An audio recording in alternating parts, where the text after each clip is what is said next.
Pai Santo, nós te agradecemos, Senhor, porque fomos alcançados por esse amor. Como nós cantamos, esse amor que faz mudar o mundo, Pai. Obrigado, Senhor Deus, pelo privilégio de nos reunirmos aqui como igreja e declarar, Senhor Deus, que só Tu és santo, que Tu és incomparável. Que aquilo que cantamos aqui seja uma realidade em nossas vidas, que possamos construir as nossas famílias, nossas carreiras, a nossa vida em sociedade, tudo, Senhor Deus, que a gente for empreender, que de fato o Senhor seja o fundamento, a rocha, que possamos construir, desenvolver a nossa vida, orientados, Senhor Deus, pelo Teu Espírito, guiados pela Tua Palavra, que o Senhor abra os nossos olhos, os nossos ouvidos, para entendermos aquilo que o Senhor quer falar conosco. Portanto, fala, Senhor Deus, com a Tua igreja. Fala, Senhor Deus, comigo. Fala com os meus irmãos. Nós Te louvamos porque o Senhor deixou para nós a Sua palavra. E é através dela que nós ouvimos a Tua voz e nós Te louvamos por isso. Que possamos ouvir, aprender, que possamos nos alimentar do Senhor nessa noite. No nome de Cristo que nós oramos. Amém. Você pode se assentar. Mais uma vez eu queria dar boas-vindas, se você está nos visitando. Dizer que é um privilégio receber você aqui. Mesmo sentindo a falta de muitos irmãos, muita gente viajando, muita gente aproveitando o feriado. Mas você que permaneceu na cidade e veio para cá, tenho certeza que o Senhor há de falar conosco nessa noite. A gente vai dar continuidade. Esse é o penúltimo sermão dessa primeira parte da exposição de Marcos, que nós intitulamos como a identidade do rei. Após o aniversário da igreja, nós teremos o mês de março, o mês de aniversário da igreja. Após, nós retornaremos para o Evangelho de Marcos, mas a parte final do capítulo 8 em diante, falando sobre a missão do rei. E nesse momento a gente chega às vésperas de uma declaração muito importante a respeito da identidade de Jesus. Mas um pouco antes disso acontecer, uma declaração feita especificamente pelo apóstolo Pedro, Jesus e os discípulos, eles vivem uma nova experiência de milagre. Uma situação difícil que Jesus resolve. Eu começo te perguntando, você já passou por situações difíceis em que a solução até chegou? A solução chegou para você. Porém, a solução não aconteceu de forma instantânea. As coisas foram se resolvendo aos poucos. Esse período entre as coisas começarem a se resolver e serem solucionadas definitivamente, trouxe para você ansiedade? Ou algum outro tipo de sentimento? Por que eu estou perguntando isso? Hoje nós leremos um trecho da vida de Jesus, onde ele se deparou com uma pessoa que tinha um problema. E a solução desse problema acontece de forma gradual. O fato que eu estou mencionando, ele se encontra lá no Evangelho de Marcos, no capítulo 8, a partir do versículo 22, o episódio onde Jesus cura um cego na cidade de Betsaida. Marcos 8, a partir do versículo 22, se você está com a sua Bíblia aí, você pode acompanhar. Se você não trouxe a sua Bíblia, nem tem instalado aí no seu smartphone, você pode acompanhar na projeção, vai estar na versão que nós usamos aqui na igreja, que é a Nova Almeida atualizada. Marcos 8, de 22 a 26, a palavra de Deus diz assim: Então chegaram a Betsaida, e lhe trouxeram um cego, e pediram a Jesus que tocasse nele. Jesus, tomando o cego pela mão, levou-o para fora da aldeia. Então cuspiu nos olhos do homem, e impondo-lhe as mãos, perguntou: Você vê alguma coisa? O homem, recuperando a visão, respondeu: Vejo pessoas, mas elas parecem árvores que andam. Então Jesus novamente pôs a mão sobre os olhos dele, e o homem, passando a ver claramente, ficou restabelecido, e distinguia tudo de modo perfeito. E Jesus mandou para casa, recomendando-lhe: não entre na aldeia. Essa é a palavra de Deus para nós. O que nós vemos aqui é Jesus Cristo realizando mais um milagre, uma cura. Jesus estava dando vista a um cego. E é interessante que essa cura deste homem cego se assemelha muito a uma outra cura que nós vimos há poucas semanas atrás com o pastor Eduardo, quando ele pregou no capítulo 7 do Evangelho de Marcos, onde Jesus ele cura um surdo-mudo. Porém, essa cura especificamente desse homem cego na cidade de Betsaida, ela é registrada somente pelo Evangelho de Marcos. Os outros evangelhos, João, nem mesmo Lucas e Mateus, que são sinóticos, assim como Marcos, não registram essa cura especificamente. E essa cura é registrada por Marcos e ocorre em uma pequena cidade chamada Betsaida. Se você reparar, nas últimas semanas, nós temos visto uma sequência repetitiva de eventos, onde Jesus realiza um milagre, depois ele entra no barco com os discípulos e navega até a outra margem. Chegando do outro lado, ele se depara com uma situação, realiza um milagre, entra no barco, às vezes durante a viagem de barco ele realiza um outro milagre, como foi o caso da tempestade, que ele caminha sobre o mar.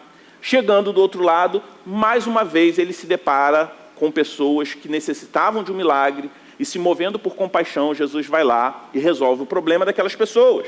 E em todos esses momentos, em todos esses eventos, Jesus ele realiza milagres não simplesmente para resolver o problema das pessoas. Ele se move em compaixão pela necessidade, mas todos esses milagres são sinais de uma realidade espiritual que Jesus estava transmitindo às pessoas presentes e, sobretudo, os discípulos. E é interessante porque a coisa se parece um pouco repetitiva, porque boa parte do ministério de Jesus, sobretudo esse período onde nós estamos caminhando aí nas últimas semanas, ele se dá no entorno do Mar da Galileia, que na verdade é um lago de aproximadamente 20 por 14 quilômetros de extensão. E Jesus e seus discípulos ficavam viajando de uma margem à outra, nas localidades que rodeavam o Mar da Galileia.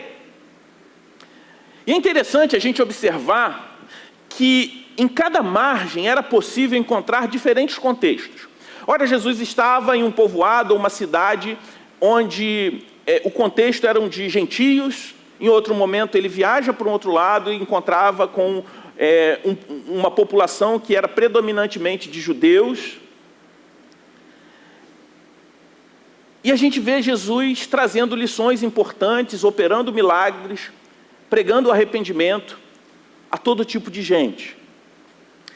Betsaida é uma cidade pequena, ela é mencionada poucas vezes na Bíblia. Uma das vezes que ela é mencionada é no Evangelho de João.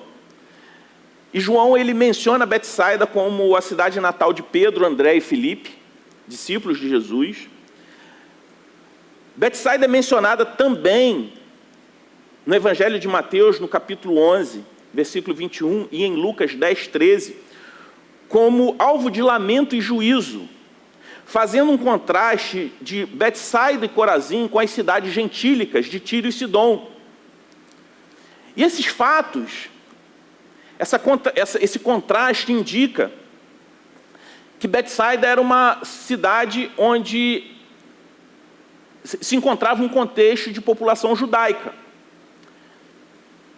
Então, é nesse contexto em que Jesus encontra com esse homem que é levado por algumas pessoas até Jesus para que ele o curasse. Jesus ele retira o homem da cidade, da aldeia, ele sai do povoado, vai para um local secreto e opera esse milagre. Entendendo o contexto, eu queria navegar com vocês pelo milagre em si. É interessante que Jesus cura alguns cegos durante o seu ministério. A cegueira, para muitos estudiosos, a cegueira no Oriente, naquela época, era uma das grandes maldições, um dos grandes males que assolava a população. Acredita-se que a cegueira era uma doença comum na época, primeiro, pelo forte resplendor do sol naquela região, e pela época não possuir nenhum tipo de proteção para os olhos diante do sol forte do Oriente, naquela região. E também agravado pela falta de higiene nos olhos. As pessoas contraíam cegueira no decorrer da sua vida. É interessante que, durante o processo de cura, esse homem, ele fala, eu estou vendo pessoas, ele consegue distinguir que o que ele está vendo, que ele está vendo as pessoas, mas não consegue ver claramente. Ele faz uma comparação com árvores que andam. O que pode dar a entender que não era um cego de nascença. Era alguém que se encontrava exatamente nessa realidade, de que contraiu a cegueira, provavelmente por conta do sol e pela falta de higiene nos olhos. E a gente vê que Jesus, ele tira aquele homem da aldeia, sai de perto da multidão, a fim de não dar publicidade àquilo que ele iria realizar na vida daquele homem. Jesus usa um ritual inusitado, que nós vimos também lá no capítulo 7. Ele aplica saliva nos olhos daquele homem e lhe impõe as mãos. É interessante, para a gente parece estranho, você pode estar pensando assim, poxa, ele está falando que as pessoas ficavam cegas por conta da falta de higiene. Aí para curar ele vai lá e joga saliva, né? Dá uma cuspida no olho do rapaz. Mas, enfim, havia uma crença popular entre as pessoas do Oriente daquela época, no mundo antigo, onde a saliva tinha um poder curativo. Então Jesus usa algo tangível para despertar nesse homem a fé. Para cada um dos milagres que Jesus realiza com cegos no Novo Testamento, Jesus usa um método diferente. Jesus, ele cura 7 cegos no registro do Novo Testamento, diferente, e em cada uma dessas ocasiões ele usa um método diferente. Jesus, ele trata cada um desses homens de forma singular, de forma individual. Então o que a gente percebe, que o tratamento que Jesus dava a cada caso, não era uma mera duplicação de algo que ele já havia feito. Outra característica interessante nesse milagre é que a cura, diferente de outros episódios que a gente encontra na palavra de Deus, ela acontece de forma progressiva, ao invés de ser instantânea. Jesus coloca a saliva, impõe as mãos e pergunta, está enxergando? Ele, estou, mas não perfeitamente. Estou vendo pessoas passando, mas parece um monte de árvore ambulante. Aí você se pergunta, por que a cura ela não foi instantânea? Por que foi uma cura progressiva? Será que essa enfermidade era tão grave a ponto de Jesus não ter poder suficiente para curar imediatamente aquele homem? E essa situação acabou impondo para Jesus a necessidade de uma cura dessa forma? Quantas vezes nós pensamos assim? Estamos vivendo uma situação muito difícil, um problema muito complicado. Clamamos a Deus, pedimos a Ele socorro. Vemos até mesmo algum tipo de progresso na solução do problema. Mas nós julgamos o nosso problema grande demais e imaginamos que é tão difícil que até mesmo Deus está tendo uma certa dificuldade em resolver.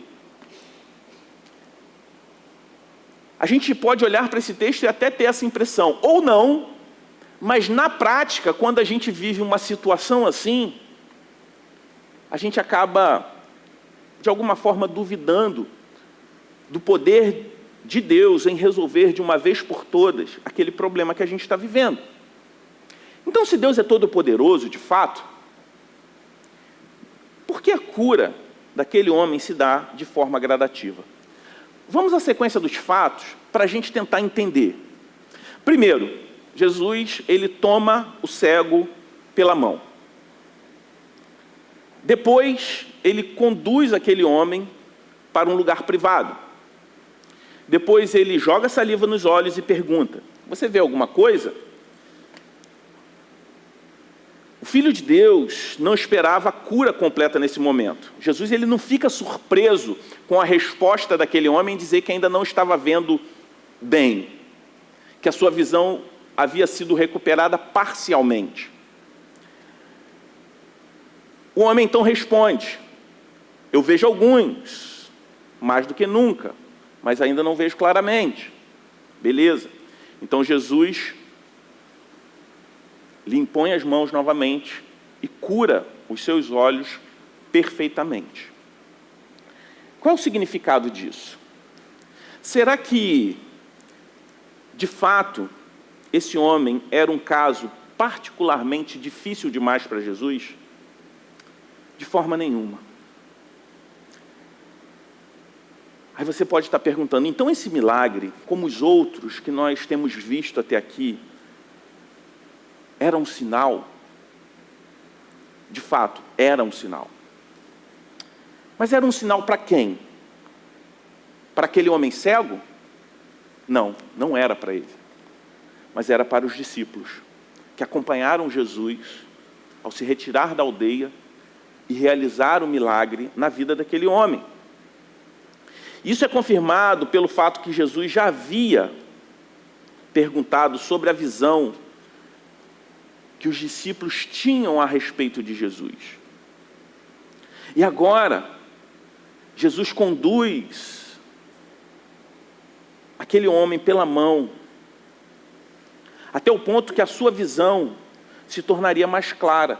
Então, ao conduzir aquele cego pela mão, Jesus também estava conduzindo aqueles discípulos pela mão, para que a visão espiritual daqueles homens que caminhavam com Jesus também fosse restaurada completamente. É interessante porque logo após esse milagre, inclusive é o texto que nós vamos ver na semana que vem, nós veremos a grande declaração do apóstolo Pedro que diz: tu és o Cristo. É a primeira vez entre os discípulos que há um reconhecimento expresso, explícito, de que de fato Jesus era o Cristo de Deus. A compreensão dos discípulos também não veio instantaneamente, ela foi gradual. Eles também precisavam de um segundo toque de Jesus para compreenderem a identidade do Rei. Como antes, Jesus faz algo que ele havia feito no passado com outras pessoas em que ele curou. Ele dá uma ordem para que não desse publicidade ao milagre. Ele fala: não entra na aldeia, vá direto para casa e se alegre com seus familiares, indicando que não há necessidade de show, nenhum desejo por parte de Jesus de fazer espetáculo a partir do milagre. Esse milagre foi para os seus olhos físicos e foi para os olhos espirituais dos discípulos. O fato de ter cumprido esses dois propósitos já era suficiente. Ele se compadeceu daquele homem cego. Ele realizou um milagre nos olhos físicos daquele homem, mas ele estava realizando um milagre nos olhos espirituais dos discípulos. Fazia parte do plano de redenção, fazia parte da grande história, da grande narrativa de redenção de Deus para o mundo. A cura foi para o cego, mas a lição, o sinal, foi para os discípulos. Como homem, Pedro e os demais discípulos também estavam cegos espiritualmente. Eles precisavam de um segundo toque de Jesus. Eles precisavam desse toque, pois não compreendiam como Jesus realmente é. Eles também não compreendiam a centralidade da cruz na missão de Jesus. Os discípulos estavam prestes a reconhecer que Jesus era o Messias, mas ainda não compreendiam que esse Messias deveria ser um servo sofredor de Deus. Por isso era necessário que Jesus tocasse nos olhos espirituais daqueles homens, porque Jesus sabia o que estava prestes a acontecer. Logo, esse milagre simbolizava a presente cegueira e falta de entendimento dos discípulos, e também a cura futura que aqueles homens experimentariam. Os discípulos de Jesus tinham, talvez não uma cegueira, mas um caso sério de miopia.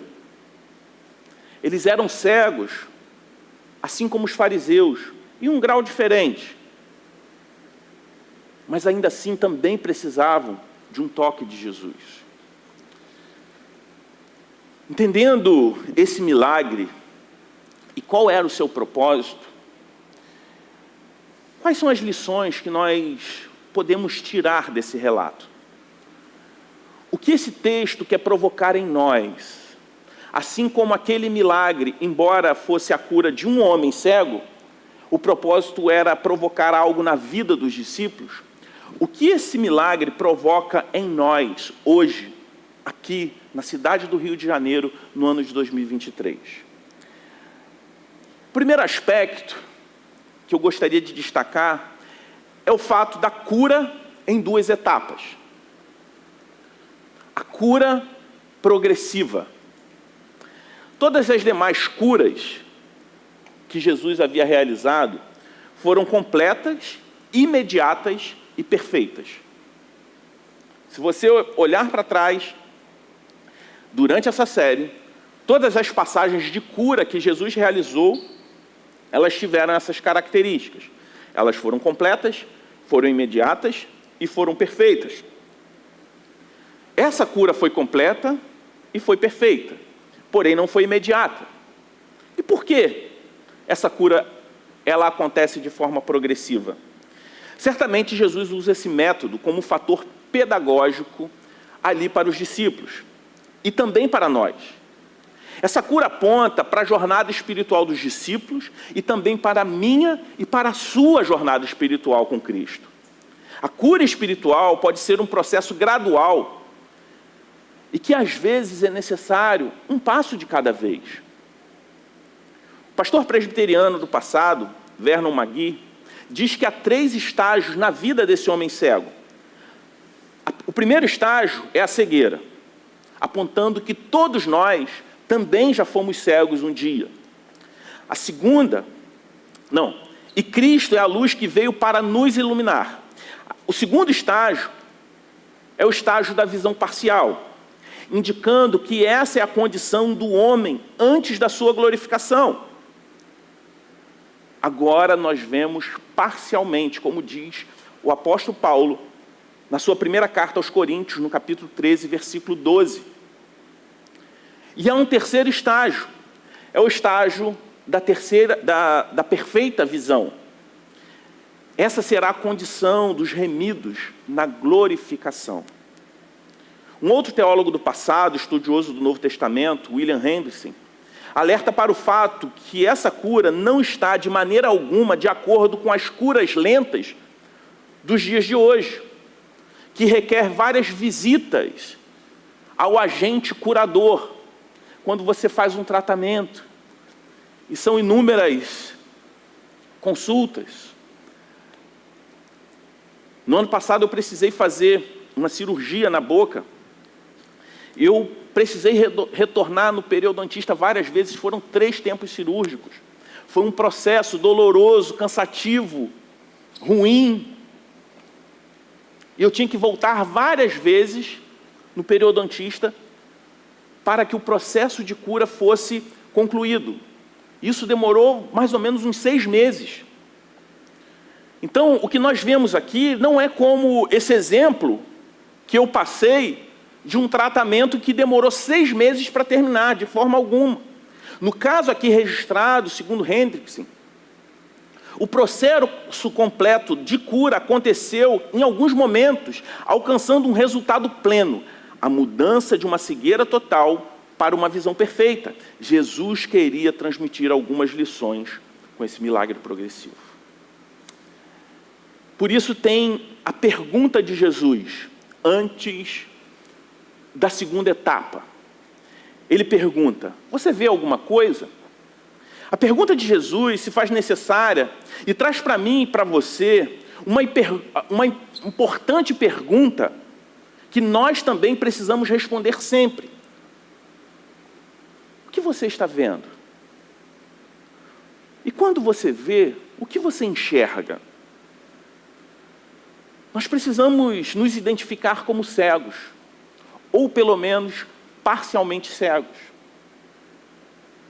Precisamos entender que o toque de Jesus é necessário para que a gente consiga enxergar verdadeiramente.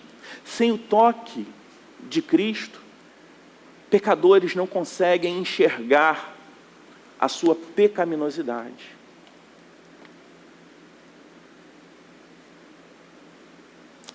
Precisamos do toque de Jesus para enxergar verdadeiramente, encarar o fato de quais são os nossos reais problemas, quais são as nossas reais limitações e também enxergar a nossa realidade. Tem uma música que eu gosto muito, que num trecho diz o seguinte, quem não conhece a luz não sabe o que é escuridão. É exatamente a nossa condição sem Cristo. De que somos cegos, somos incapazes de ver a realidade do nosso pecado e a realidade que existe um Deus Salvador que vence o pecado por nós e a sua vitória é atribuída a nós a fim de nos tornar filhos de Deus. Sem o toque de Jesus não conseguimos nos ver como pecadores de fato.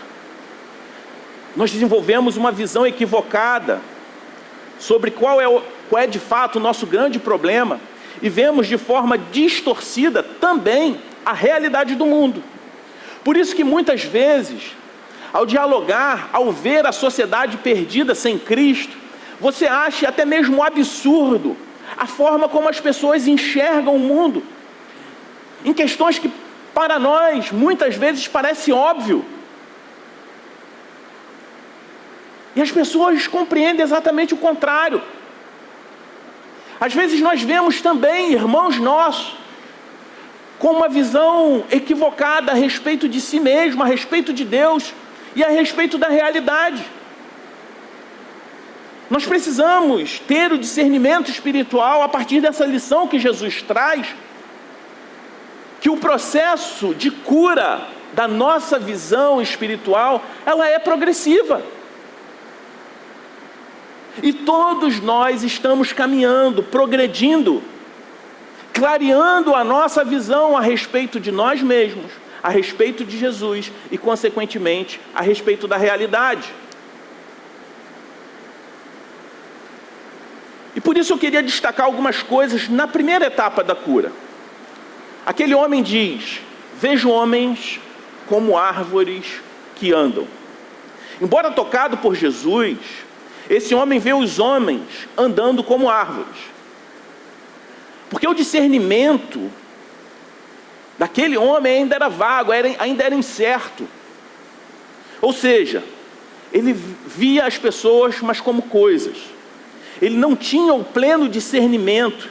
E por isso, ele fazia uma confusão mental a respeito do que ele via. Ele olhava as pessoas, mas enxergava árvores. Esse é um estágio comum da jornada cristã. Por isso o discipulado se faz necessário em nossas vidas. A nossa compreensão a respeito de Deus, ela sempre será progressiva. E ela também precisa ser contínua. Não existe um estágio que nós podemos alcançar, onde nós nos tornamos suficientes e não temos mais a necessidade de aprender sobre Deus. É um estágio contínuo, porque o Senhor está sempre trabalhando em recuperar a nossa visão. visão completa, como eu mencionei, ela só vai acontecer no estágio de glorificação. Precisamos desenvolver a nossa salvação, que já nos foi dada, mas a imagem, a identidade de Cristo ainda está sendo formada para nós e em nós. A nossa visão espiritual pode ser limitada e muitas vezes nós precisamos de ajuda para enxergar a verdade com clareza. Isso aponta para nós a importância de agir também com paciência com aqueles que acabaram de ser tocados por Jesus. E como nós podemos ter uma postura dura com aqueles que estão acabando de sair de um estado de cegueira, exigindo deles uma visão completa sobre coisas que eles ainda enxergam parcialmente. Uma visão clara sobre os seus pecados, sobre Deus, sobre a realidade do mundo. Sim, pessoas salvas, durante o início da sua caminhada, possuem uma visão limitada, que reflete no seu comportamento. Mas uma coisa nós temos que ter certeza: a cura, ela é progressiva, mas ela é sempre completa e perfeita. Olhando para a segunda etapa da cura, aquele homem diz: agora vejo tudo com clareza. Essa cura progressiva é uma ilustração da maneira como frequentemente o Espírito Santo trabalha na conversão das nossas almas. A conversão é uma iluminação, uma mudança das trevas para a luz, da cegueira para a visão. Só quando o Espírito de Deus age profundamente em nossa vida, podemos ver as coisas com pleno discernimento.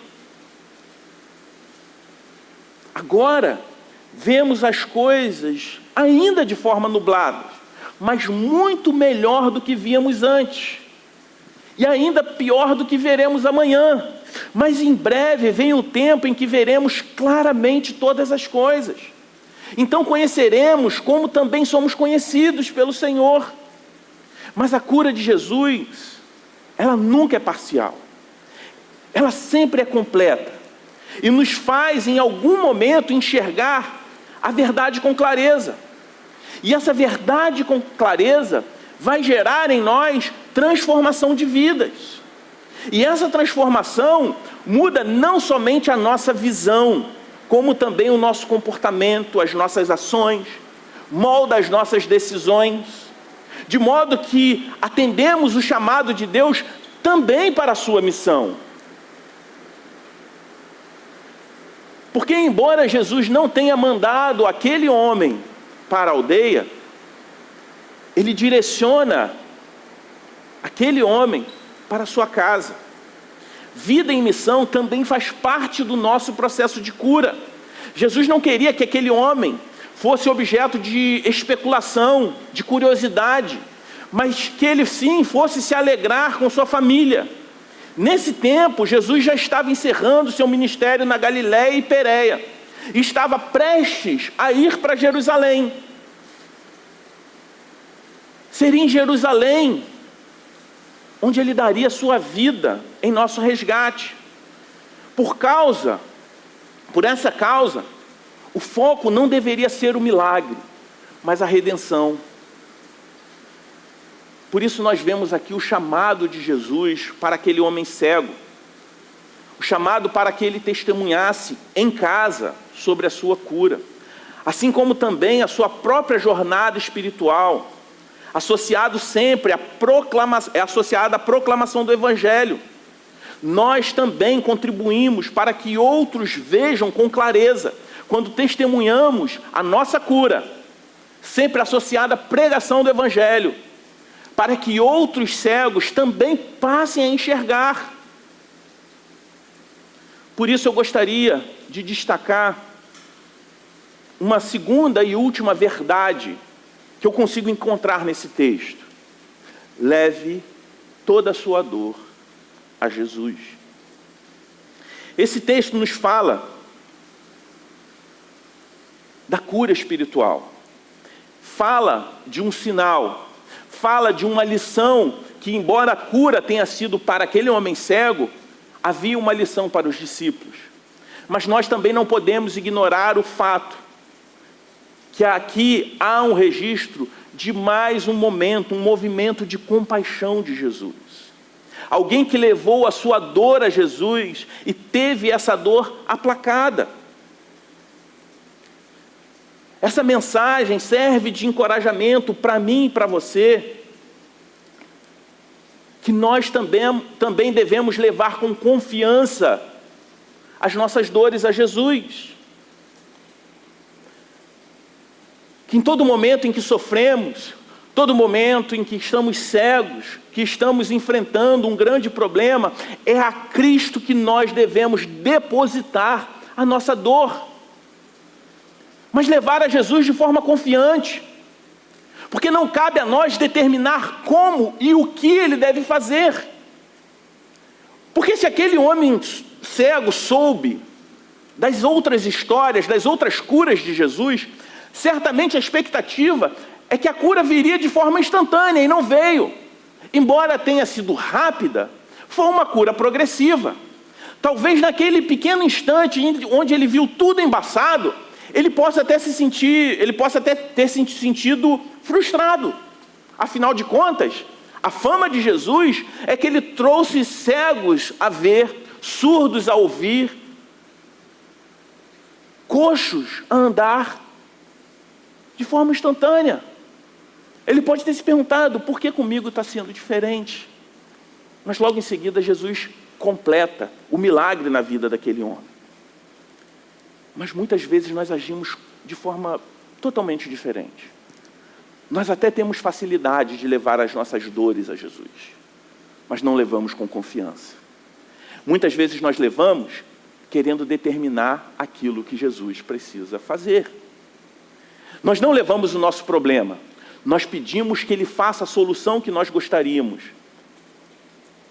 E deixamos de nos deleitar, de usufruir da soberania de Deus agindo em nossas vidas, entendendo que o caminho dele, o que Ele tem para nós, é sempre melhor, porque a nossa visão, embora não sejamos mais cegos, ainda é limitada. Quando você levar a sua dor a Jesus, independente da forma como o Senhor estiver agindo, mesmo que a forma como Ele estiver agindo pareça que Ele não está agindo, saiba que Ele está agindo. O nosso Deus não descansa. O nosso Deus nos adotou como filhos. Ele cuida de nós. Ele não é uma divindade como as religiões pagãs creem em outras divindades que são apenas deuses que querem ser servidos. E a partir do seu sacrifício, a partir do sacrifício dos seus súditos, Ele resolve se vai realizar ou não aquilo que a gente precisa. E quando realiza, muitas vezes com um custo muito alto. O nosso Deus não é um Deus de ego inflado, que está atrás de súditos que o adorem em troca de recompensa. É um Deus que se sacrificou por nós, na pessoa de Jesus Cristo, e nos adotou como filhos, antes que nós o buscássemos. Portanto, quando você estiver sofrendo, leve a sua dor a Jesus, mas leve com confiança. Creia e se alegre que Jesus está trabalhando, independente da forma como Ele está fazendo. Mesmo que pareça que está demorando, se alegre naquilo que Cristo está fazendo em você e através de você. Mesmo que você não esteja entendendo, confie em quem Cristo é. Levar e confiar a sua dor a Jesus é isso. É crer que Jesus está trabalhando em você e por você, independente da forma como Ele está fazendo. Mesmo que Ele esteja trabalhando de forma gradual, mesmo que pareça que está demorando, Jesus está sempre trabalhando por nós. Meu irmão e minha irmã, esse texto que nós lemos nos leva a meditar, nos leva a refletir sobre a importância de uma visão clara. Nos conta a história de um homem curado da cegueira e aponta para a nossa própria condição espiritual. Essa história ilustra o processo de cura que muitas vezes experimentamos em nossas vidas. Às vezes a cura não acontece de forma instantânea, mas é um processo que ocorre gradualmente. Mas esse texto também nos diz que nós precisamos confiar em Jesus, o médico das nossas almas, e continuar a buscar a cura espiritual, mesmo quando parece que as coisas não estão acontecendo tão rapidamente quanto gostaríamos. Assim como o homem só conseguia ver as coisas de forma distorcida, embaçada, muitas vezes nós também somos cegos para as verdades espirituais. Podemos acreditar em falsas doutrinas. Quantas vezes somos tentados a isso? Ter visões distorcidas a respeito de Deus, visões distorcidas a respeito das Escrituras, ou simplesmente não enxergar a realidade do pecado em nossas vidas. E talvez essa seja a maior cegueira nos crentes. Enxergar a realidade do pecado em nossas próprias vidas. Às vezes temos um olhar aguçado para a realidade do pecado na vida dos outros, mas somos completamente míopes para o pecado em nós. Mas assim como Jesus curou o homem cego, Jesus, ele quer dar uma visão clara e nítida para você, para que você possa enxergar de fato quem ele é, enxergar de fato as verdades da palavra de Deus, mas sobretudo ter uma visão clara sobre o pecado. Porque somente com uma visão clara sobre o pecado em nós, podemos ser levados verdadeiramente ao arrependimento. E não há cura sem arrependimento. E como poderíamos nos arrepender se não tivermos consciência, uma visão clara de fato quem somos? Uma visão clara sobre os nossos pecados. E uma das nossas maiores cegueiras é usar como distração,